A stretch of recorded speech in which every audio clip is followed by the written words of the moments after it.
My name is Giacomo Rambaldi, and I work for the Digital AgriHub. The Digital AgriHub is a project which is hosted and maintained as an independent entity by the Wageningen University and Research. What does the hub do? We track the evolution of digital agriculture ecosystem and maintain a freely accessible database.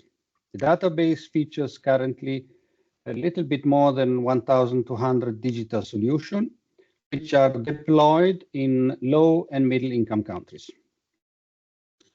In addition, we regularly publish curated information on digital solution, insights, and important development in the domain of digital agriculture. We consider agriculture as an encompassing term, including fisheries, livestock production, agroforestry, pastoralism, and so on. Our platform offers digital solution providers the opportunity for registering their company and solutions at no cost.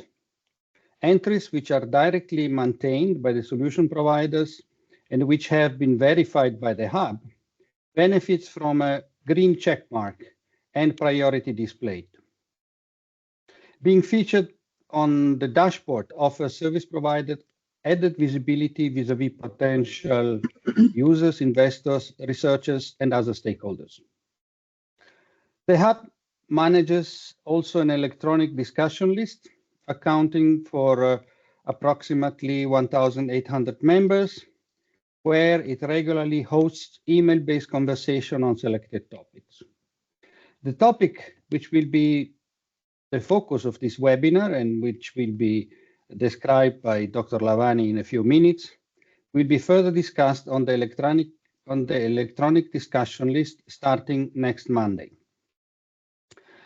Please check your chat and you will find the link which will lead you to the registration page of the D4Ag discussion list. Thank you very much for your attention.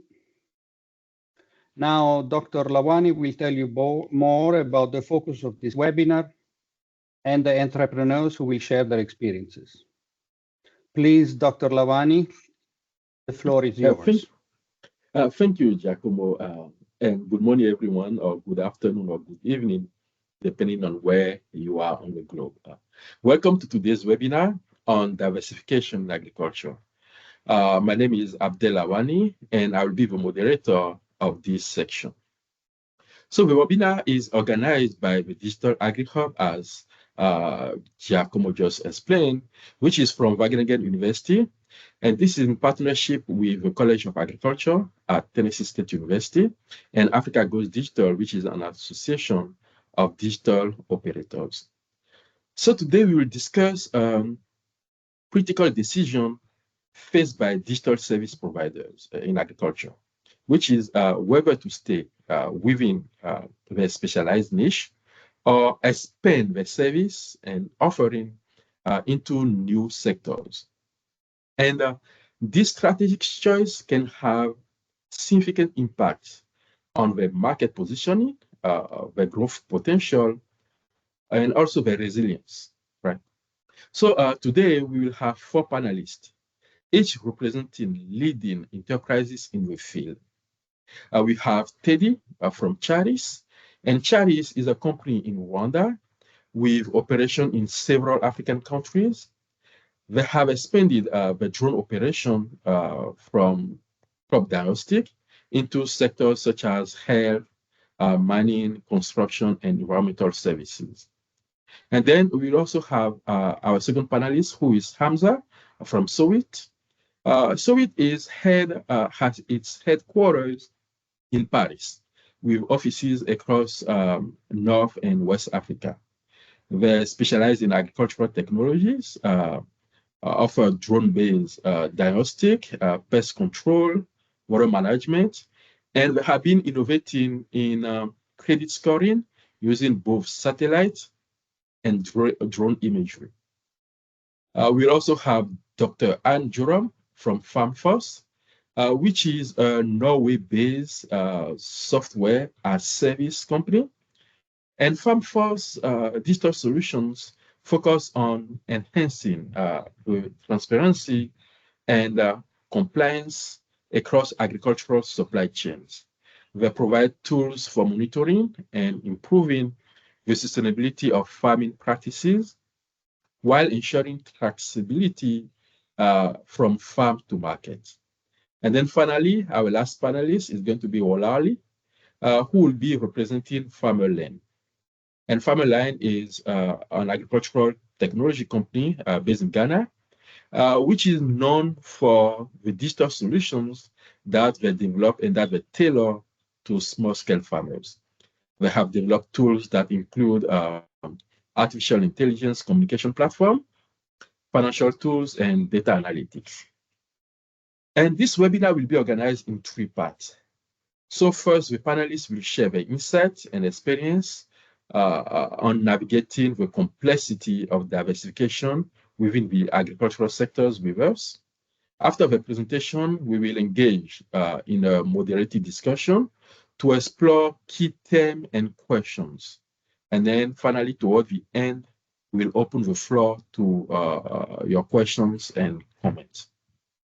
So please enter your question in the Q&A chat. And we want this webinar to be interactive and informative. So without further ado, let's begin our exploration of diversification strategies with our first presentation given by Hamza from Salt.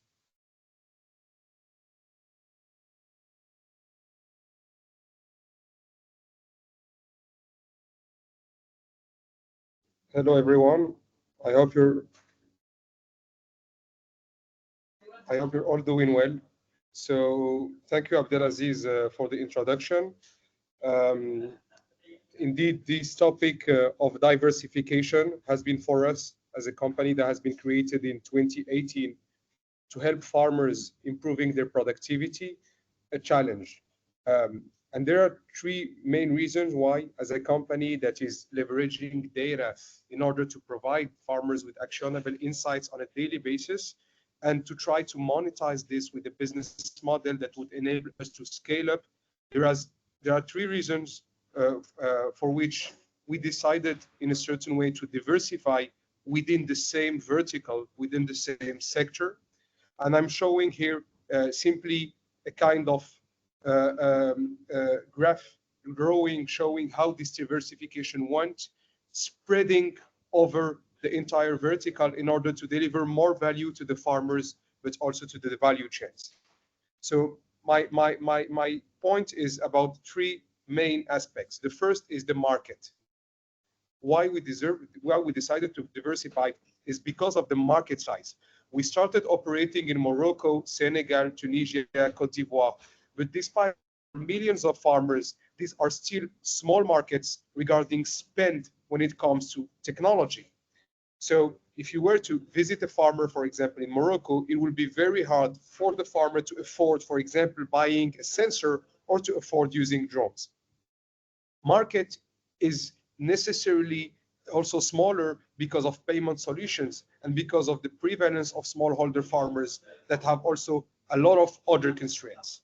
Because the market is smaller, we need to sell more. We needed to provide more solutions that would enable to broaden this market in order to make our company sustainable. The second point that is very important is actually related to the technology itself. When building a technology, as you can see here, we started with drones, satellite imagery, and sensors. We started with technology delivering value to farmers. So far, the farmer was the end user. But the more you're growing your technology, the more you're discovering adjacent segments that can really build value for the market and help more players take advantage of the technology. That's why the data, for example, we collected over thousands of farms helped us building a climate warning systems, because we had weather station all over the country, enabling us to know areas with hot wind, strong winds, or areas that were simply had no rain in the last 12 months. And at the same time, the same data we had with farmers discovering how they were fertilizing or irrigating enabled us to build credit scoring based on their ability to optimize the production factors based on the data we were collecting. And that's how we diversified from addressing the farmers to addressing insurers or banks, for example, building more value for the market, but also building more turnover and more ability to grow for ourselves. It's a certain sense of asset maximization. You cannot build a technology that takes you 4 years to get on shipped to the market, so that you cannot leverage it enough to build enough traction and defensibility in your market. And the more we were doing this, the more we discovered there was another layer that was even bigger for this technology. The technology provided to farmers helped farmers optimizing. The technology provided to banks and insurance helped banks and insurance better serving farmers and improving financial inclusion. And then all this data could even serve more players across the value chain. So we started providing it to the storage companies, because they knew the quality of the wheat, for example, they were harvesting. And then we started even providing to the suppliers, because a fertilizer company then knew how much quantity of let's say, nitrogen farmers needed. And that's how actually this diversification took us to serve the full value chain, from the farmer to the financial institution to all value chain stakeholders. That's why for us, it was first a market issue that we needed to bring more value. Secondly, a technology challenge, because our technology was bigger than simply serving farmer themselves alone, especially that the business model is a multi-layer business model in which not only the farmer will be paying. And then the third point is the full value chain, is that at a certain point, it's not you who decide where you're going. It's the market that decide where your technology will be going and where it maximizes the value of all what you have been building. So the bottom line is that for us, the diversification was not a choice. It was something that was imposed to us by our market, by our customers, and by the full value chain and ecosystem in which our end users, the farmer, was evolving.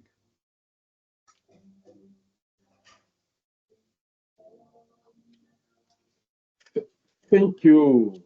Thank you very much. So our next presenter is going to be Dr.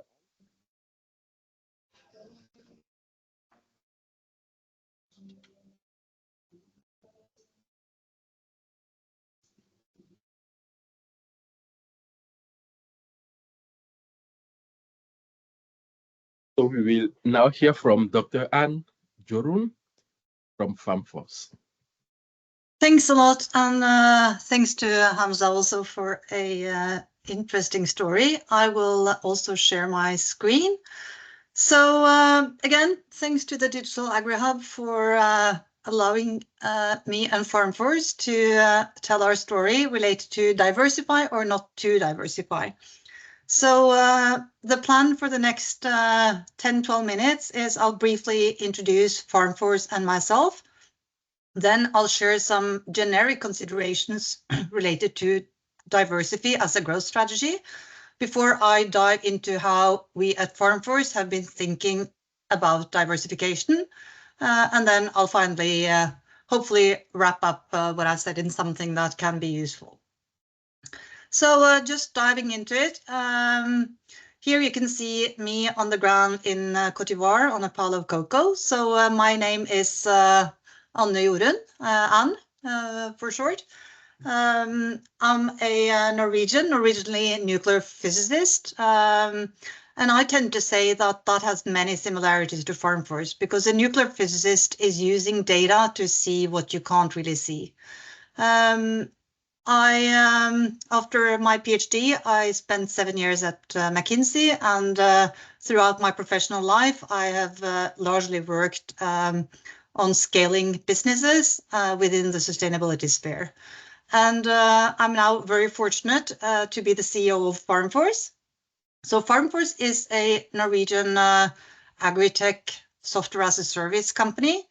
Our vision is to provide visibility into the food's first mile. And we aim to be the sustainability, compliance, and operational excellence partner for every agri-commodities first mile stakeholder.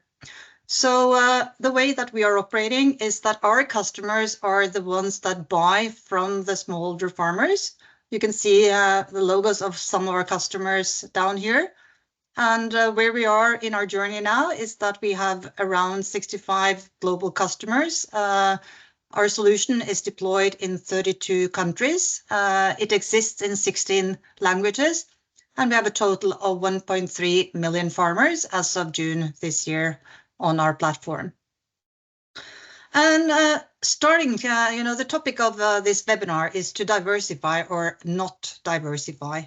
And if we look at diversification, in terms of a growth strategy, the really true level of diversification is really to have a new product into a new market.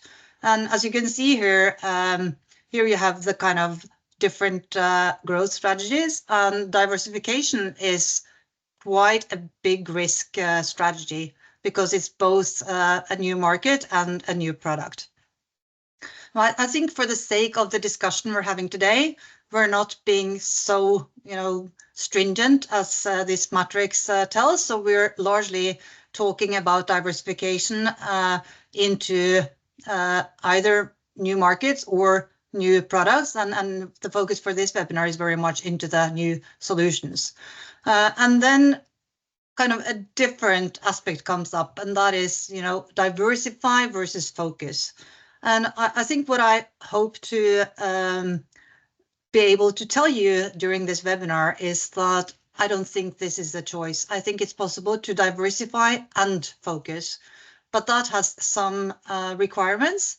And what you need to do in order to diversify and focus is to use how the value is created and the capabilities that are distinctive to your company to generate new growth, or that you think about diversification as a way to strengthen the current business by enhancing the capabilities or the value proposition that you have.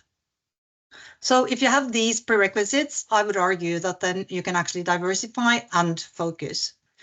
So if we use this and tell a bit about the FarmForce story, we started out with FarmForce Origin, and to a large extent, that is still our core product. As you can see here on the drawing, the way it works is that you have lots of field staff using our mobile app and visiting farmers and collecting all sorts of data related to the farmer, the field, growing activities, and purchase and all those things. And then more of the office staff, they can look and have overview of all that data and really have visibility into the Foods First Mile through our web solution. But what we saw, especially as we decided to focus more and more on the big multinational customers and expand with them, was that there was a need of an overlayer to the Origin. This is a great scalable system for one sourcing operation, say in one country. But as we got more and more customers having operations across many geographies, maybe also crops, there was a need to develop what we call the FarmForce Orbit, which stands on top of the Origin and really extracts all the data so that you can have full visibility across many locations and sourcing operations. And then we have also diversified or focused, I say, this core by having cross-sectional themes. I mean, one very relevant right now is the deforestation module related to the EU deforestation regulation, where importers of certain crops needs to be able to prove that their product is not contributing to deforestation. So we have built a deforestation module that can handle that topic. We also have digital payments. We see that some customers, they not just want to kind of have the data and look at that themselves, they also want to have more insight with the data.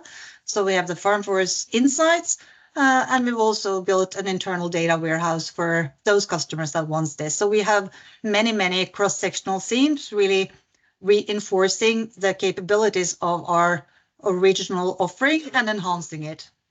And then finally, we've also complemented this with operational excellence. We see many of the, again, more the larger multinationals, they have requirements when it comes to security. They want us to be certified. So we got an ISO 27001 certification last year. And they also want different offerings when it comes to service level agreements.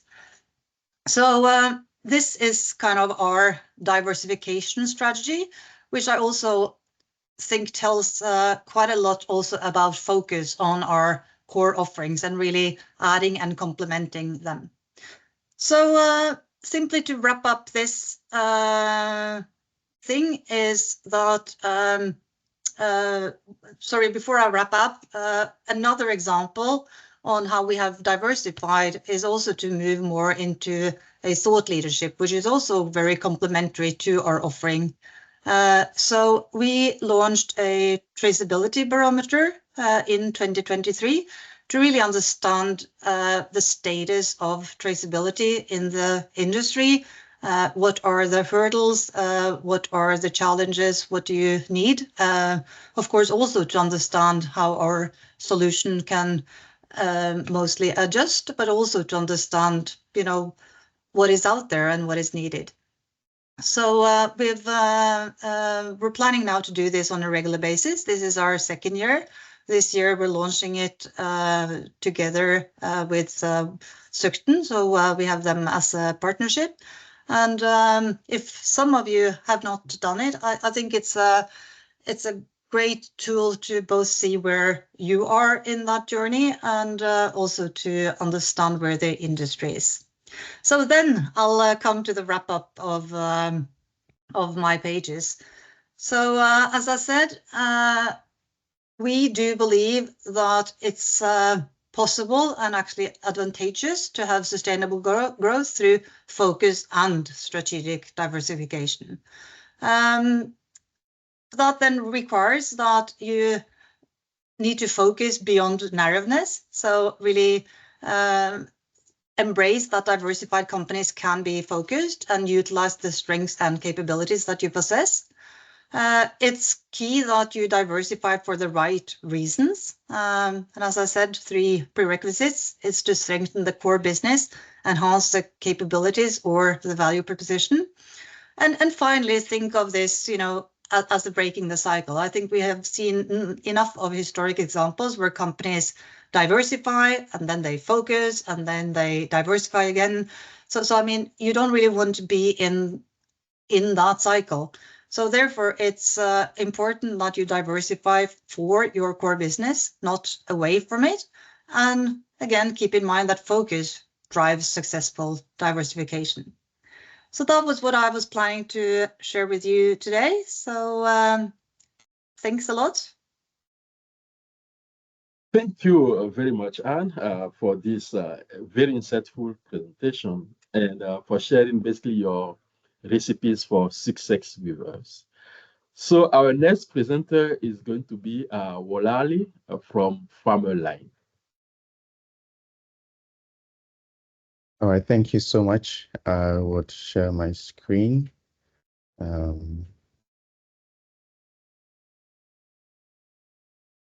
Please confirm if you can see my screen. Good. So thanks for the opportunity to share with you the journey of Farmerline and of growth, of innovation and impact, and how we see diversification as a strategy towards the story of Farmerline. As an overview, Farmerline was established 11 years ago, and currently we are a leading agtech player in accelerating financing to smallholder farmers. As a business, North Star has always been, how do we support smallholder farmers to be successful at their work? And so the mission that drives us is creating lasting profit for farmers to help them break out of the poverty cycle. And in doing so, we've come to create a marketplace which combines the power of digital tools, logistics, field agents, farm resources to make farmers in Africa and even beyond successful at their work. And at the core of this is using technology, which we call merge data. And I think in my subsequent slides, I would highlight how this has been very, instrumental with some key drivers, how that is impacting our work and the sort of business that we are creating over the past period. So this is to share your story. Now, through this journey, we have opportunity to receive support from a number of funding partners. Some key statistics just to highlight. As at date, we have over 3,000 partners that we have worked with, and this cuts across from corporate institutions all the way to local agri-SMEs. And to date, we have 2.2 million farmers who we've digitized using our tool, and we've been able to raise 35 million. And I think these are key for us to understand the essence of diversification. Now, just reflecting, I think it's been highlighted in prior presentation by colleagues.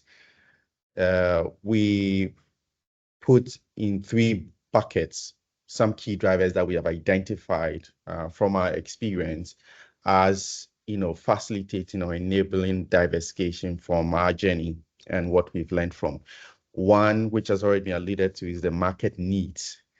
The second one is the technological advancements, as we see in our in the world today each time, and then also the partnerships that we are able to form through collaboration. All these work hand in hand to shape how we diversify and focus on mission of creating lasting profit for farmers.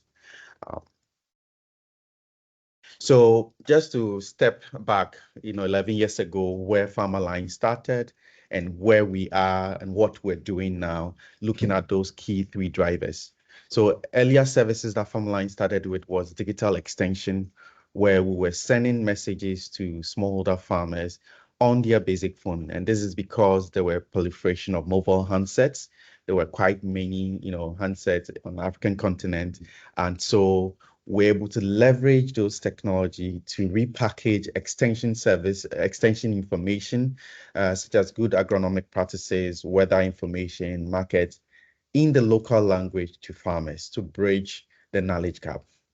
Those were the earlier services that we started serving and supporting farmers with. In addition to that, we were also using data tools such as mobile handheld devices to collect data, to profile farmers, to map their farms, and generally M&E related work. And these were the basic services that we were offering to customers based on the needs and the concerns that they had. But as the years went on, we are seeing enhancement. We are seeing technology convergence in the area of artificial intelligence, large language models. We are seeing advancement in access to remote sensing data, and so it's afforded us the opportunity to leverage on these tools to build services that addresses needs. And so now in the expanded areas where we expanded services, we've developed innovative conversational IVR and helpline platforms that allows farmers to speak to an AI, large language model that's able to understand the intent in the local language and be able to provide insights or responses to the farmer in their own local language. We're also able to use the data that is being collected to understand what the sentiments, for example, the farmers are expressing. And this is informing our partners to make informed decisions. We are leveraging, these tools to do remote data collection instead of necessarily sending agents to the field. And all these are addressing key market needs of, extending financial inclusion, improving, transparency and compliance to market, among others. We're also seeing a huge demand for knowing where your food is coming from in the area of traceability. And I think Dr. Anna mentioned the deforestation with a new EU DR regulation that has been passed. These are all tools that are making it possible for us. And so we design solutions to meet the current needs of our customers. The last one, which I want to highlight in terms of the services that has come out as a result of the three drivers that I mentioned, is also the area at the last mile where you have a lot of local agri SMEs.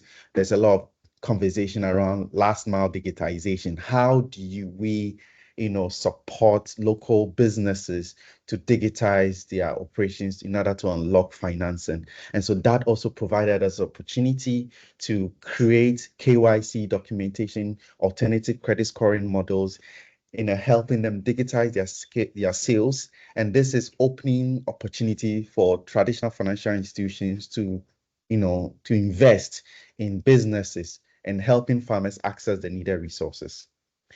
As part of this whole effort, we're seeing impact in the work we're doing. And the reason being that over the period, we've understood that farmers are not just needing one solution, they need a bundle of solutions. And so in our product offering, we are presenting to farmers and partners bundles of solutions that is helping them importantly to mitigate against the impact of climate change, improving productivity and resilience. And so in that process, just to highlight some key impact information that we're contributing to. As we speak now from impact assessment, we're seeing that as a result of the bundled approach, we are seeing more than 2.5% increase in yield, over 300% increase in income for smallholder farmers. And this means a lot because at the end of the day, as a social enterprise, it's about how are we creating, going back to the North Star, which is creating lasting profit for farmers. On our digital platform, we are scaling the impact. We've reached 2.2 million smallholder farmers across 50 countries. We have been able to deploy $30 million worth of, financing from our own, activities to support farmers in, their access to inputs. We've trained over 1 million farmers using these digital tools. And importantly, also, looking at transparency and compliance, we've been able to use these digital tools to be able to, determine that within the 3.2 million acres of farmland that we are managing through our platform, at least 93% of those farms are compliant to the EUDR. And this means a lot. What that means is that farmers who are farming on this farm can access European market. They remain at 6.7 that do not. We can design strategies to support them. And we are actively monitoring over 280 million acres of protected areas across these countries. How has this diversification impact our business? I think we look at it in three key ways. One is that we are seeing business growth and financial sustainability. What I mean by that is that it's helping us provide a robust business model and diverse revenue stream. So beyond subscription of our platform to our partners to use in digitizing, in knowing where their food is coming from, we are also providing other alternative revenue sources through our financing program, through our training program, and these is making us as a business more robust. We're also expanding into new markets. Because of the power of technology and the conventions, we don't necessarily need to be in all the 50 countries. We are scaling as well our operations. Currently, we have 7 subsidiaries across Africa. And this is becoming possible because we are finding niche to connect these 3 key drivers that I've mentioned. And this is also generating employment. As we speak, we have over 100 full-time employees, with over 20% of them being women and youth.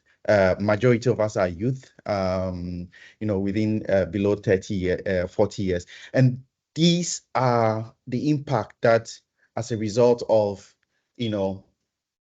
not choosing just, as an option, but then the fact that you embrace diversification creates opportunities for your business. The last point is market positioning. It's making us very unique in terms of our business model and strategy as an AgTech player. And so these are some of the benefits as to our business that we see as a company. The last slide, which is just to share, at least from what we have realized over the past 11 years, is that you need to focus. And I think Anne mentioned that it's not an either-or situation. The focus ought to be clear to our mission and the values we hold dear as a company, as a social enterprise. You need to understand your market. You need to listen to your customers. You need to continuously feedback that information, the insight you are getting in order to still remain relevant. And that added, those are key in the diversification. You cannot overemphasize the role of technology and innovation. And I think that is very pivotal. And looking at how technology is converging, there is power to democratize access to information, help provide choice to smallholder farmers, and also to consumers to know where their food is coming from to make better choices. And so these are very important. If you want to diversify, the role of technology is very important.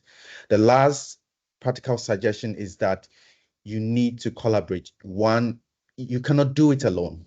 And so in this journey, we've worked with several partners who have held us, who are supporting us, taking us into new markets. They are experts in very sophisticated areas, which we don't have the internal capacity, but because we collaborate, we align with them, we're able to expand and we're able to still remain relevant. Thank you so much for the time. Thank you, Olali, for sharing with us this rich set of tools that you guys have developed to assist farmers. And another term that keeps coming is basically focus, right? So that is here we have a second presenter who is insisting on focusing. I would like to remind our audience that you can use the Q&A section to ask your questions. And at the end of the presentations, we will have a section where the presenter will basically address those questions. So please do not hesitate to ask your question. They'll be addressed shortly. So our final panelist is Teddy from Charis. So he'll talk to us about what Charis has been doing and the diversification strategies of that organization. You have the floor, Charis. Thank you so very much, everyone, for having me on this webinar. And I'm very privileged to be here and present on our evolution and our diversification journey as Charis and Mineral Solutions.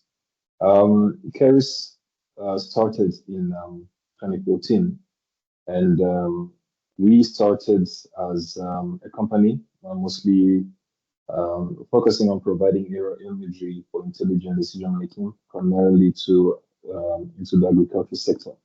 And over the years, Charis expanded its services to address various industries, driven by the increased demand for precise real-time data and the potential for drones to revolutionize multiple sectors. And us being the first drone company gave us also a competitive advantage to delve into these different sectors. Now, speaking about the different drivers that led us to diversify our solutions, I will speak about, first of all, there's something as well our colleagues did mention. First of all, the advancement, the technological advancements. Now, as you all know, there is a rapid evolution from technology and geospatial data analytics. And this enabled Charis to enhance our services offering beyond agriculture. So the integration of AI and high-resolution 3D geospatial data facilitated the transition into these new markets. And secondly, as well, just to reiterate what my co-panelists did mention, the market demands. Various industries, including the construction, the mining, the health, the energy, they required reliable, cost-effective solutions for site monitoring, asset inspection, and data collection. So we responded to this need by leveraging to this existing technology and expertise to be able to meet the market's demands. Thirdly, obviously, which is something that is very important, is the environmental and societal impact. And as our mission carries is to address Africa's pressing challenges, such as urban planning, health improvements, climate change adaptation, and this focus on creating a positive societal impact, which aligns to the broader goal of sustainable development.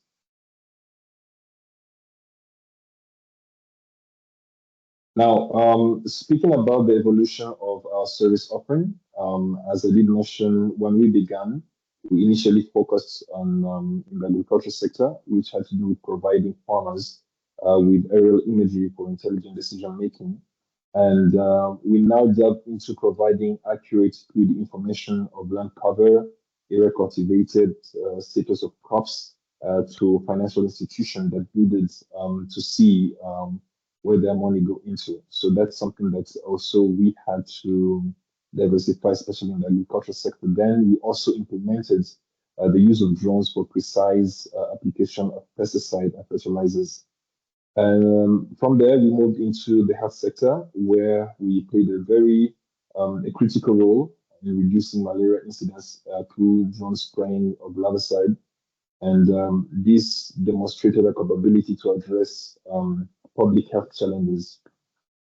And obviously, it is something that is a sector that is very booming, I would say, in the drone industry is the construction sector. And through this, we're able to expand our services to topographical survey, where we're able to offer site monitoring, 3D visualization. We're able to provide progress tracking, which enhance efficiency on construction projects. And obviously, as well, we have the environment service offering, where we also moved into where we provided 3D imaging, digital elevation models, which supported resource management and environmental conservation efforts. And we also delve into energy and telecommunication. And these are the type of services where we have assets inspection for power lines and telecommunication towers. And this provided faster, safer, and more cost-effective solutions for our clients. We were also able to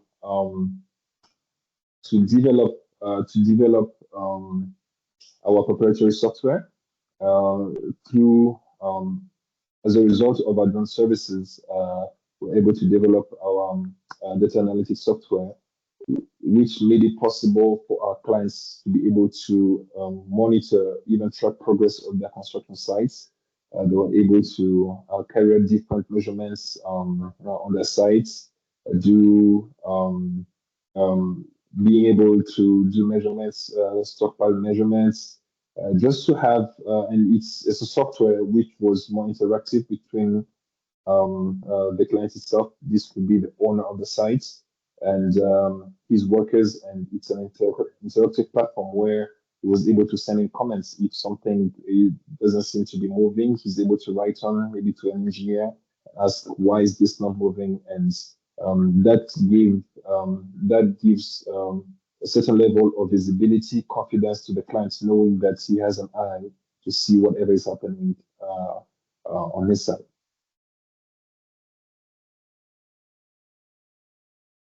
Speaking about the impacts of diversification in terms of the services that we provide, obviously this led, first of all, to the growth of our business. This allowed us to expand our market presence all across 9 African countries, and Carry's ability to adapt its services to various industries position us as a leader in the drone technology and geospatial data analytics.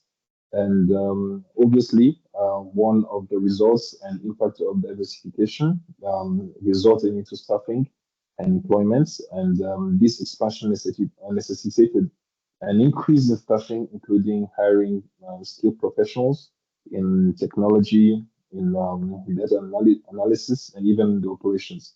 So as a company, we did prioritize youth and even gender, creating employment opportunities and fostering a diverse workforce. Maybe as well as my former panelists just mentioned as well, it also give us a market positioning, and this is because by diversifying our service offering, we're able to establish ourselves as a versatile and innovative company, and this enhanced that market positioning and reputation, which attracted both commercial and government clients.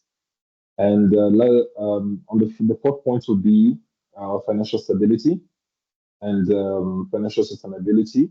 And this is because having the ability to serve multiple sectors provided that financial stability and resilience against market fluctuation. And diversification mitigated the risk associated with dependence on a single industry, ensuring the long-term sustainability. Last but not least, which is something that is very important, it has to do with the community impact.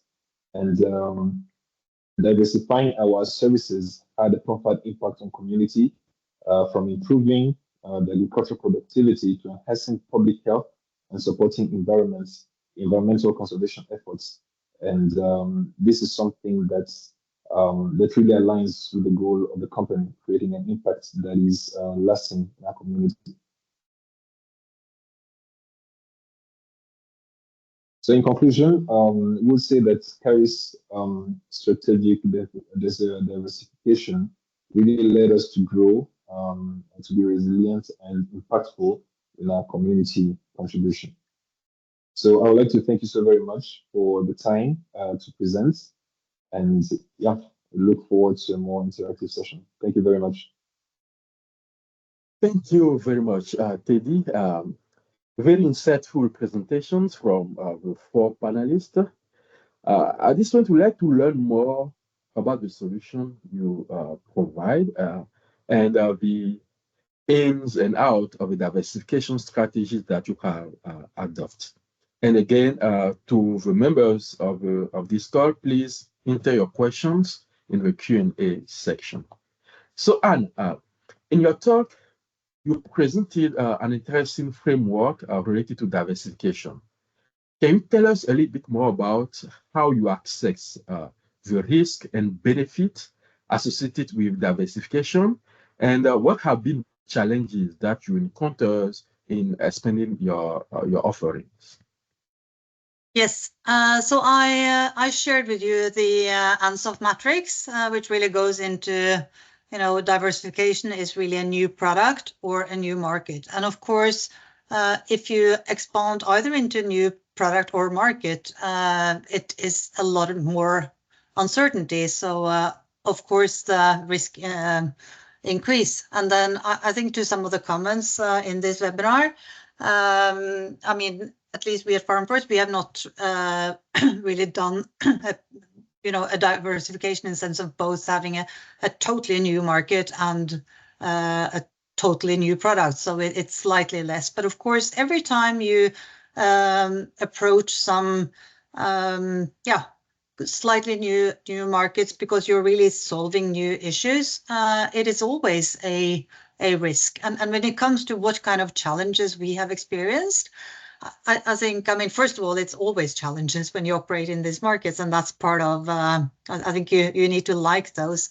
But I think quite often it's so easy to think that technology solves everything. And there is so much technology available and so many things you can do, of course. It's just mind-blowing.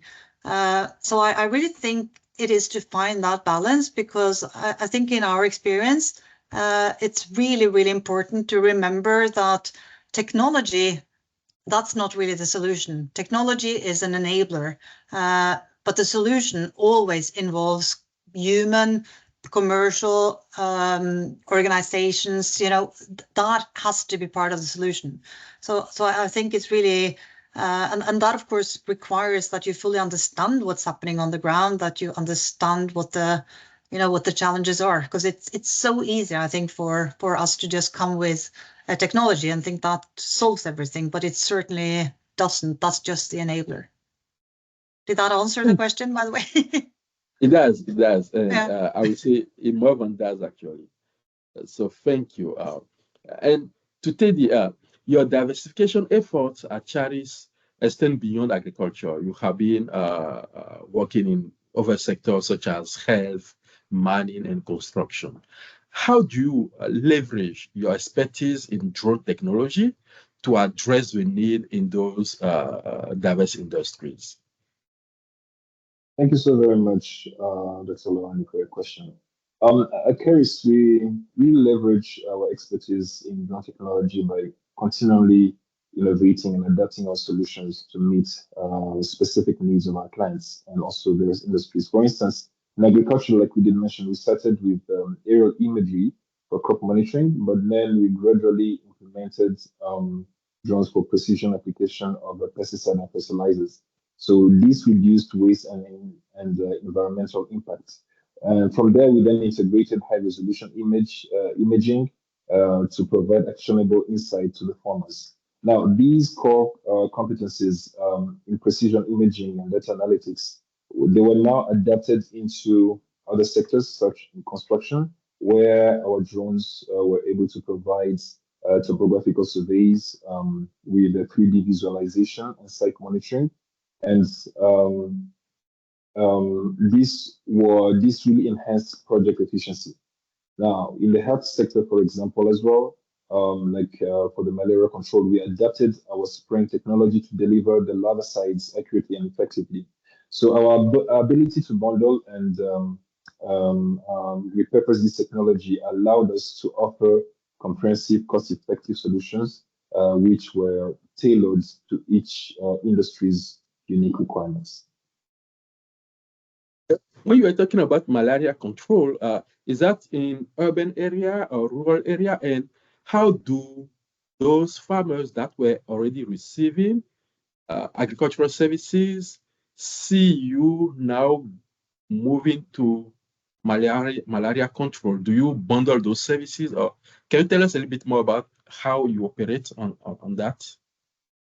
Yes, starting with operation in the malaria sector. So we operate both in urban and rural areas. So basically, what we do, we have a technology where we map areas where there are potential larva presence, right? And then what we do, we're able to send in our drones with precise, accurate accuracy, and they're able to go over the places where we have identified the presence of mosquito larvae, and then that's where we spray. So when I spoke about efficient and even reducing waste of either how the manual spray is being done, so we are doing it more effectively and even efficiently.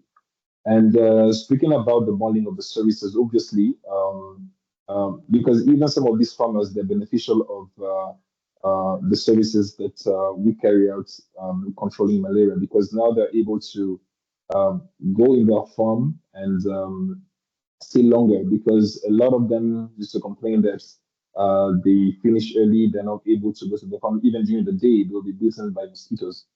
So even though we're providing service, we still provide services in the agricultural sector, giving them insight on their crop. We are also able to help them. That's the environmental impact we're speaking about. We're able to help them even work longer, longer hours in their farm. Thank you, Teddy. And Wolali, in your presentation, you talk about a suite of digital solutions that target small-scale farmers, and that basically span across various aspects of agriculture. How do you tailor those offerings to meet the need of the farmers? And we know that those needs are evolving. So can you tell us a little bit about your strategy in meeting the need of those small-scale farmers? Yeah, thank you so much. Like you rightly said, smallholder farmers' needs are quite complex. And so over the past 10 years, what we've appreciated is that to solve problems that smallholder farmers face, you want to provide solutions in a bundled approach. And so our way of scaling and improving support to farmers is working through intermediaries that we identify. So this could be farmer-based organizations, cooperatives, local agribusinesses, and this could be an outgrower business, an input shop, or an aggregator.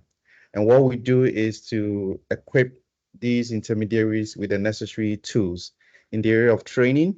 And these are the core things that we have identified: training, and this we do both in person and also leveraging digital.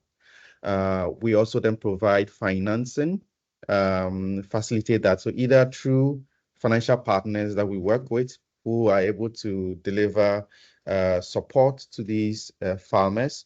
And then the third aspect is connecting them to market, because you can grow all the best of food, get a good yield, but if there's no market, then the whole chain breaks. And so over the period, what we've seen is that when you bring these suites of solutions to farmers, you are able to help them, especially where it is through an input program. However, if it is maybe a farmer just needing seed or just fertilizer, they can work with the partner intermediary or working, because they can walk to their shop and get just the seed, and that still establishes their need. And so that's how over the period we've understood. But I must emphasize that there is role for technology, because what technology is doing is to, providing choice, providing access to make informed decision, which traditionally did not exist. But then that has to be overlaid with the infrastructure to deliver the products and services to farmers. And so if we want to really change create impact for smallholder farmers, the two has to go hand in hand. It's not just a technology alone play, it's not just an infrastructure, but we need the two to work together to deliver the impact. Thanks. So a partnership indeed. And I think Farmer Line and Farm Force have been those two organizations that have insisted a lot on partnership. And Anne, can you tell us from your point of view, what role did partnership and collaboration play in facilitating your diversification initiative? And how do you identify actually those strategic opportunities for collaboration? You're not asking simple questions, are you? No, I mean, first of all here, I think, I don't remember who said that, but I mean, partnerships and collaboration is crucial. I think it's important to keep in mind that we're working in, I would say, some really, really complex industries. It's everything is difficult. And of course, then you can't do it alone. And I think that goes, you have to focus on what you're really good at, and then you need to reach out, to partners with complementary competencies or insight or others. I think two things that I'd like to also see here is because from our end, I would say that our customers, of course, clearly are our partners in identifying their needs and kind of showing where they want to go. I also think at Farm Force, we've also very much used our owners, because we have some retailers who are really sitting on, the totally other side of the value chain, which is also very important to understand more of the industry dynamics. But I mean, of course, really being able to work with very different types of customers, whether it's cooperatives, big multinationals, NGOs, I mean, all of that is very important, and it is partners. And I truly believe that we have to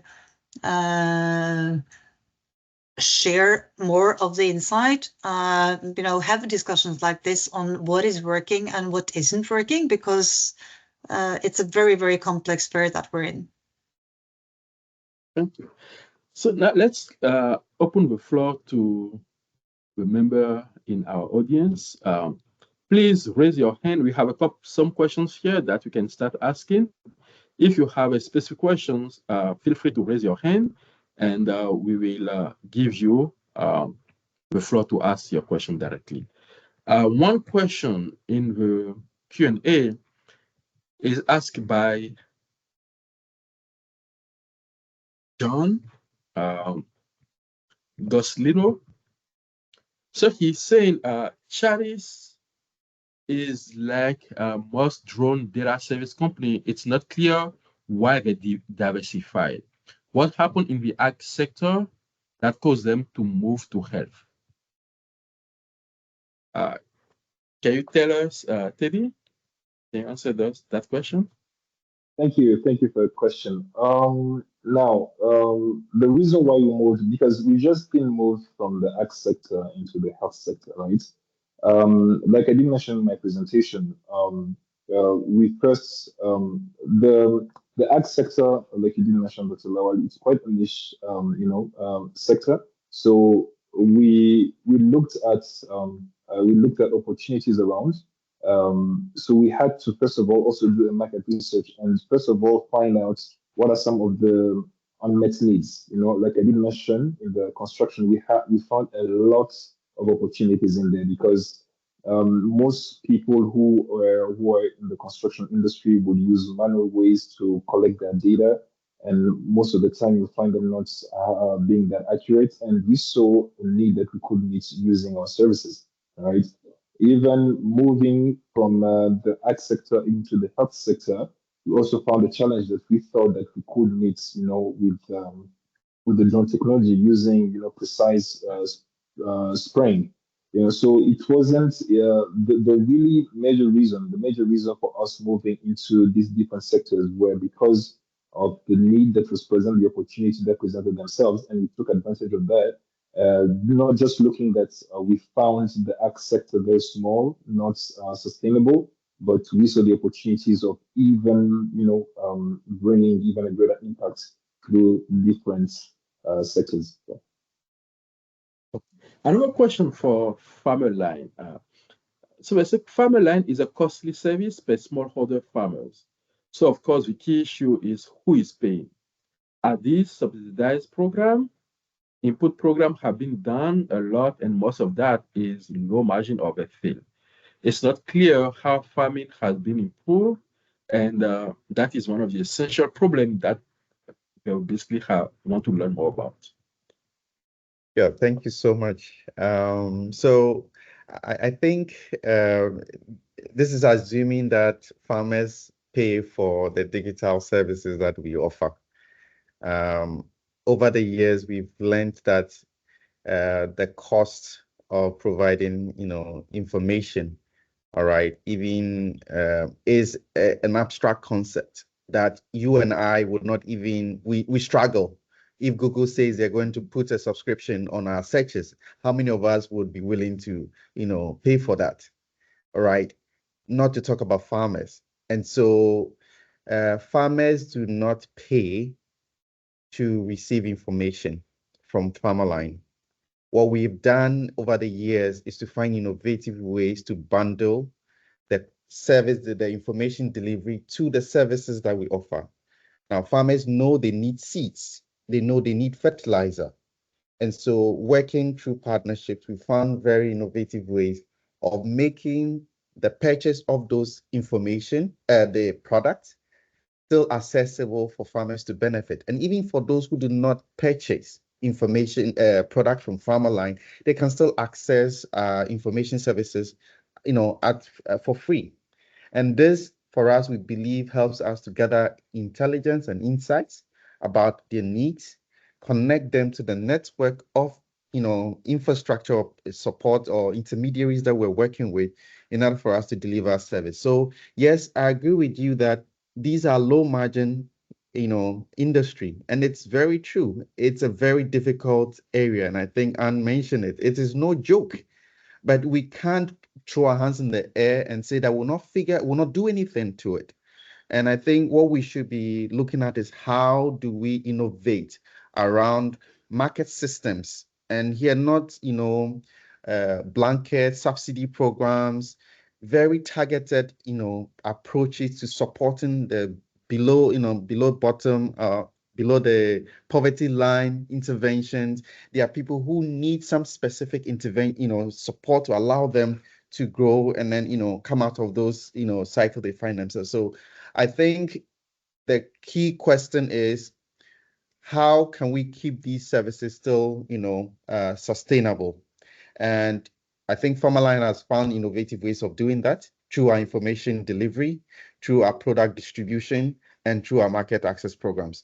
And we are doing this with the power, or with the, leveraging the power of technology, because we see technology being an enabler, being an enhancer to reduce cost, all right, the risk that oftentimes faced with financial institutions wanting to come into this space. And that's what we're trying to do, to de-risk and make it more attractive, to attract more funding, investment capital, but also philanthropic capital, because that has to go hand in hand. Thanks. Thank you. There is a question to any of you. Someone was asking how diversification is feasible for smallholder farmers where technological advancement is not in a position to meet the demand. I would like to add a little bit to this question by saying, how do you see the farmers when you have been providing them with digital solutions, and then now you are moving to other sectors which are not always complementary? Basically, how do your clients feel about your diversification when you are moving away from them? Okay, I may try to just respond, and then I'll allow my other colleagues to also share. So farmers are human beings. They have needs beyond just farming. And over the work we've been doing, we've been providing training, we've been providing market access, financing, but then we see that they have health needs, all right? There are things they're doing that is affecting their health. There are things they're doing that is affecting their income or taking income away from them. And so one of the things we've looked at, which is not directly to farming, but then it's in clean cooking, technology, which is helping farmers to improve their health.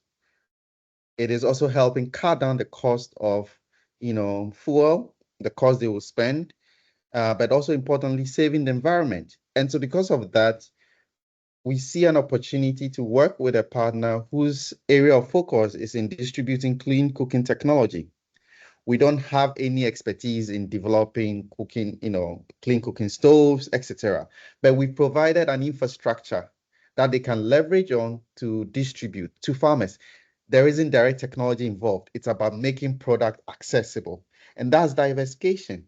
That is offering services beyond what they would have traditionally been doing, which is doing an open cooking, with a stove, etc. But then here, we are helping introduce them to technologies that hitherto they would not. So it is not only about using digital tools, but it's about providing the infrastructure that can allow other players to ride on to reach the last mile, especially smallholder farmers. Thank you. And do you want to add something?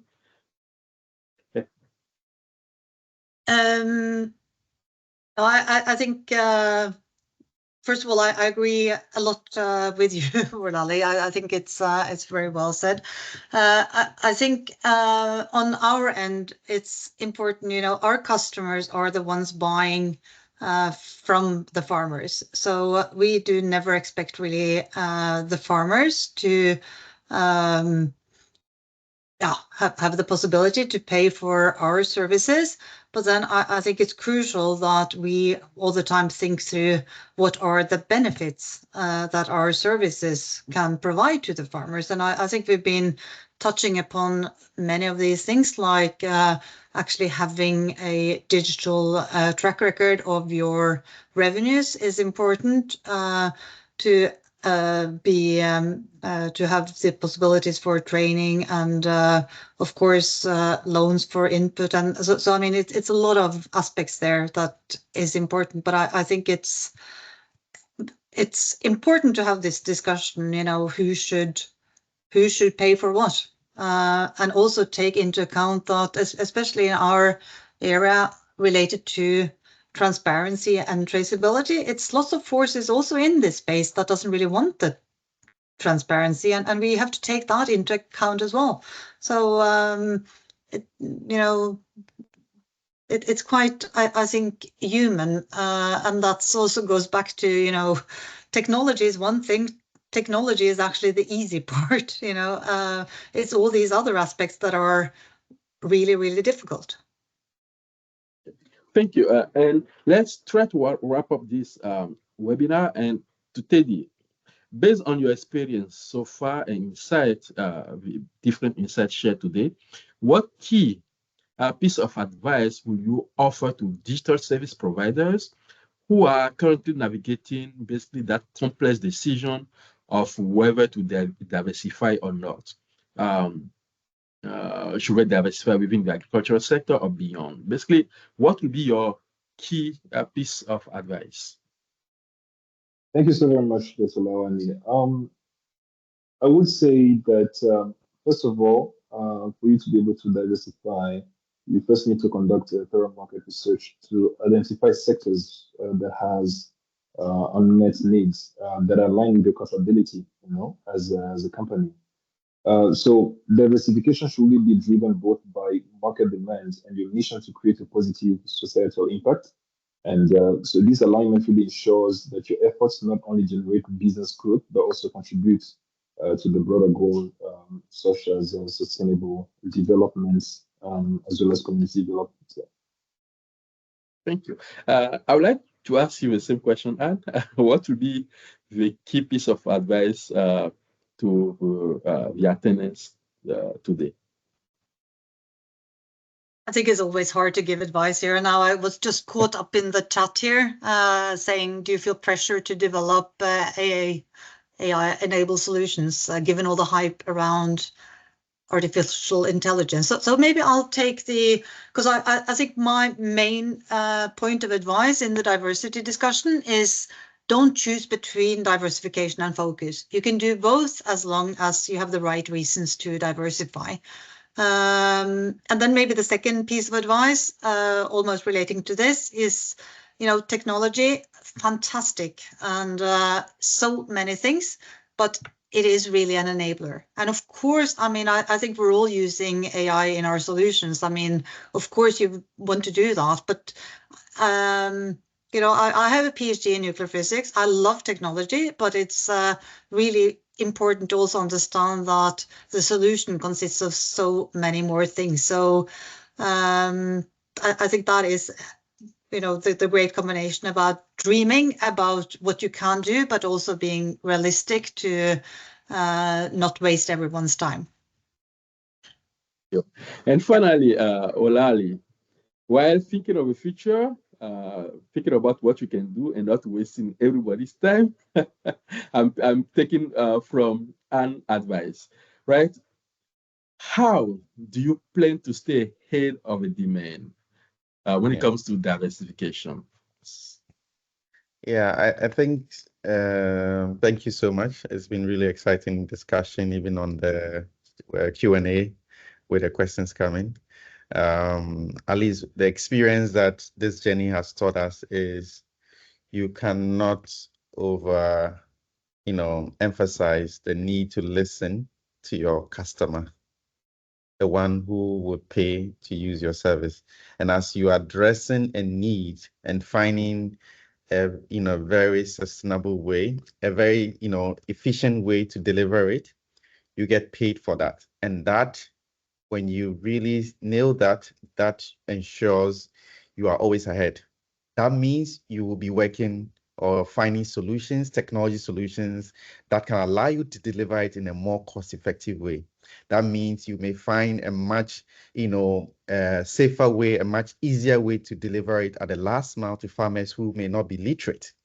So I think the main focus, if anything at all, I'll tell anyone, is please continuously listen to your customer and always actively seek feedback and work this into your innovation or your solution, and use technology, use partnership to find ways to deliver this, to create the impact, to create the wealth, and to create the growth that you're looking for as a business or as an innovator. Thank you.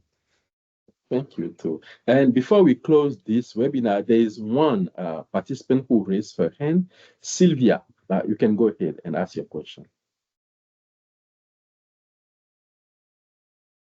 Did you raise your hand, Sylvia?